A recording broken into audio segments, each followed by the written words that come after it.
আসসালামু আলাইকুম। দৈনিক জয়সাগর হতে সবাইকে শুভেচ্ছা। আজকে আমরা চলে আসছি টাঙ্গাইল জেলার মধুপুর উপজেলার গারো বাজারে।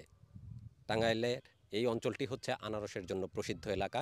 এটাকে বলা হয় আনারসের রাজধানী। মধুপুরের আনারস সবচাইতে সুস্বাদু এবং সুমিষ্ট। সেই আনারসের বাজার, বাগান সব দেখার জন্য আমাদের অবস্থান মধুপুরের গারো বাজারে।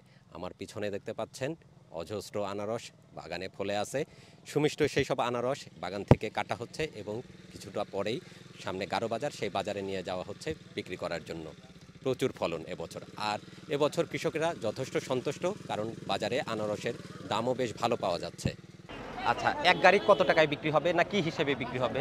এই ৩ টা দাম কত আছে? ১৫,০০০ ৩ টা। তিন গাড়ি কত? ১৫,০০০। ১৫,০০০।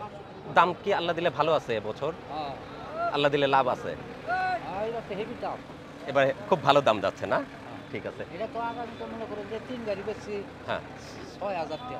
৬,০০০ টাকা, এবার ১৫,০০০। ১৫,০০০ টাকা। মাশাল্লাহ। তার মানে এবার কৃষকেরা খুবই খুশি, যে টাকা খরচ করছেন মোটামুটি সে টাকা তুলেও বেশ ভালো লাভ হচ্ছে। হ্যাঁ, হ্যাঁ।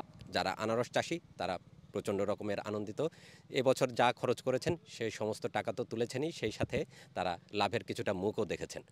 তো এরকম যদি দাম প্রতিবার পাওয়া যায় তাহলে কৃষকেরা আনারস চাষ করতে উদ্বুদ্ধ হবেন এবং যারা এই আনারস চাষ করতে চাচ্ছেন তারাও আগ্রহ হবেন। তো পরিশেষে সবাইকে ধন্যবাদ জানিয়ে শেষ করছি। দৈনিক জয়সাগর, হোসেন তুহিন, মধুপুর, টাঙ্গাইল।